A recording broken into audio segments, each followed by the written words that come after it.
माननीय सदस्य श्री आगा रोहला मेहंदी जी।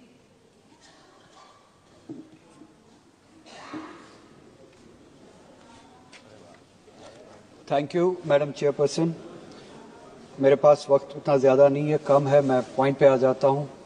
हैरत हुई जब एक पैराग्राफ सुना भी और फिर पढ़ा भी पेज 19 में, जो प्रेसिडेंशियल एड्रेस में जम्मू कश्मीर के हवाले से जिक्र किया गया और ये बताया गया कि 370 हटाने के बाद वहाँ पे पार्लियामेंट इलेक्शन भी हुआ और असेंबली इलेक्शन भी हुआ।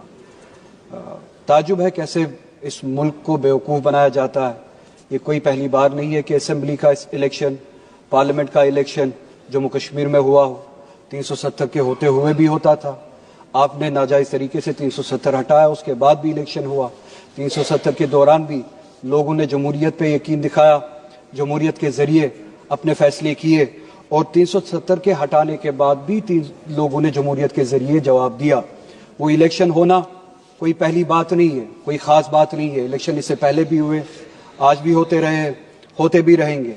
जो चीज़ बतानी चाहिए थी, जो बताई नहीं गई प्रेसिडेंशियल एड्रेस में, कि जम्मू कश्मीर में 370 हटाने से क्या नुकसानात हुए, 370 के होने से क्या फ़ायदे थे, जो बात मुल्क को बताई नहीं जाती है, जो बात इस ऐवान को बताई नहीं जाती है, जो बात उस प्रेसिडेंशियल एड्रेस में होनी चाहिए थी, जिसका जिक्र नहीं हुआ। कुछ पॉइंट्स की तरफ मैं इशारा करूंगा।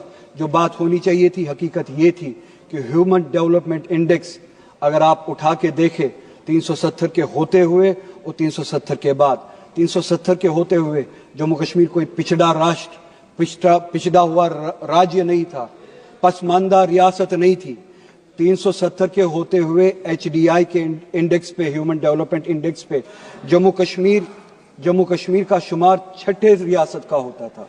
अगर आप कंपेयर करें उन रियासतों से जहां पे बीजेपी गवर्न करती है, बिलखुसूस आपकी मखसूस और ख़ास रियासत गुजरात, जहां पे जम्मू कश्मीर का ह्यूमन डेवलपमेंट इंडेक्स 370 के होते हुए जम्मू कश्मीर का 0.712 था, वहीं पे गुजरात का वहां से ज्यादा कम था, जो कि 0.677 में था।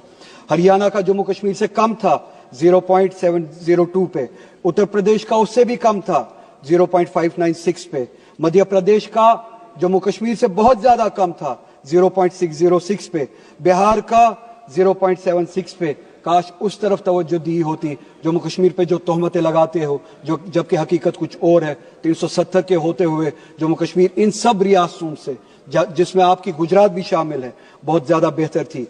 पॉवर्टी राइट 370 के होते हुए, जिसका जिक्र यहाँ पे नहीं हुआ, जो बताया जाना चाहिए था, जम्मू कश्मीर जो इस मुल्क की सर्वे हुई है, आखिरी सर्वे हुई है, जम्मू कश्मीर में 10.3% पे थी, जो कि गुजरात से कहीं ज्यादा बेहतर है।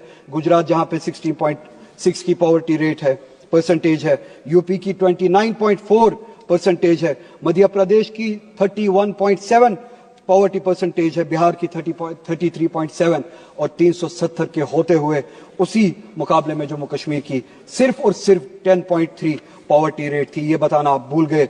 इस मुल्क को आप बेवकूफ़ बनाते हैं, इस मुल्क को आप मिसलीड करते हैं। लाइफ एक्सपेक्टेंसी पे बात करें, 370 के होते हुए आपकी जो सर्वे हुई है इस मुल्क में 2009 से लेकर 2016 तक, अगर आप कंपैरिजन करें, जम्मू कश्मीर में लाइफ एक्सपेक्टेंसी की जो रेट थी वो उम्र बन चुकी थी 73.5, गुजरात की उससे कम थी 68.7, यानी जम्मू कश्मीर में लाइफ एक्सपेक्टेंसी ज्यादा थी गुजरात से। हरियाणा में 69.4, यूपी में 60.3, मध्य प्रदेश में 60.2, बिहार में 68 और इस सब के मुकाबले में इन सबसे ज्यादा कश्मीर में थी 73.5। एजुकेशन के हवाले से आप बात करें, एक ही इंडिकेटर की मैं बात करता हूं, gross enrolment ratio for higher education.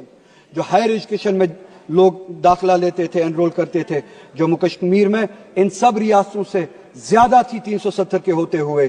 370 के होते हुए 30.9% थी जम्मू कश्मीर में, और गुजरात की उसी मुकाबले में बहुत ज्यादा कम थी 20.4, यानी कि जम्मू कश्मीर में 370 के होते हुए हायर एजुकेशन में 31% परसेंटेज जो है आबादी की जाती थी, और गुजरात में उससे बहुत ज्यादा कम 20% जाती थी।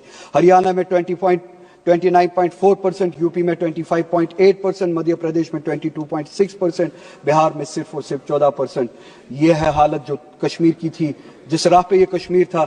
इनकम की अगर बात करें, मैं ज्यादा इंडेक्सेस में जाऊंगा नहीं. पॉवर्टी की मैंने बात की, जम्मू कश्मीर गुजरात से भी बेहतर था, हरियाणा से भी बेहतर था, यूपी से भी बेहतर था, मध्य प्रदेश से भी बेहतर था, बिहार से भी बेहतर था. सिर्फ 2 मिनट चाहिए मैडम चेयरपर्सन, मैं कंक्लूड करूंगा, मुझे पता है मेरे पास वक्त ज्यादा नहीं है. पोस्ट एब्रोगेशन का डाटा एक ही इंडिकेटर उठाते, ये सारे इंडिकेटर्स 370 के होते हुए जो यहाँ पे बताया नहीं गया, पोस्ट एब्रोगेशन का इंडिकेटर एक ही अगर उठाए, एम्प्लॉयमेंट का, चूंकि मेरे पास वक्त नहीं है, उसी रियासत में जहां पे ये इंडिकेटर्स थे, आज एम्प्लॉयमेंट जो रेट है वो 32% पे पहुंची है. पहली बार हमने देखा है. यह 370 हटाने का नतीजा. 370 हटाने के बाद यह बताया गया, मुल्क को बेवकूफ बनाने की कोशिश की गई कि इलेक्शंस हुए. इलेक्शंस उससे पहले भी होते थे.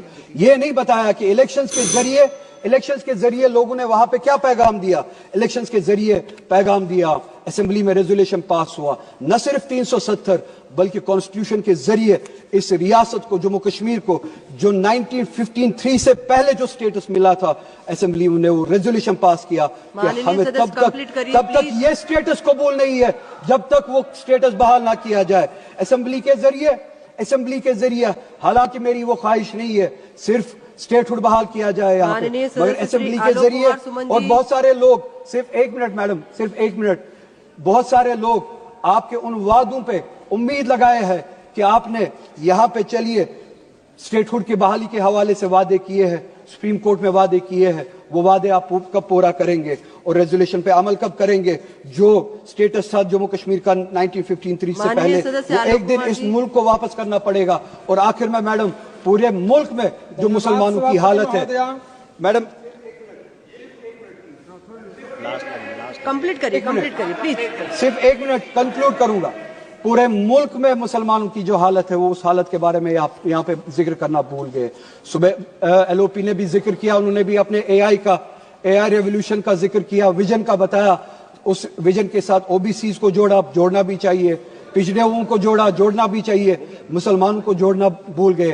क्या सिर्फ मुसलमान सिर्फ इसलिए है, क्या मुसलमान सिर्फ इसलिए, 30 सेकेंड्स आप गिनिए, क्या मुसलमान सिर्फ इसलिए है कि उनको बीजेपी से डरा के इलेक्शंस में वोट हासिल किए जाए? मैं ये बताना चाहूंगा कि ये गलतफहमी पालना बंद कर दीजिए. मुसलमान किसी से डरने वाले हैं नहीं, न वो बीजेपी से डरते हैं न किसी से डरते हैं. वो अगर डरते हैं तो सिर्फ और सिर्फ इसी बात से डरते हैं कि जिस तरह का रवैया आरएसएस और बीजेपी. मैं आपका आभार व्यक्त करता हूं कि आपने मुझे महामहिम राष्ट्रपति जी के अभिभाषण के धन्यवाद प्रस्ताव पर बोलने की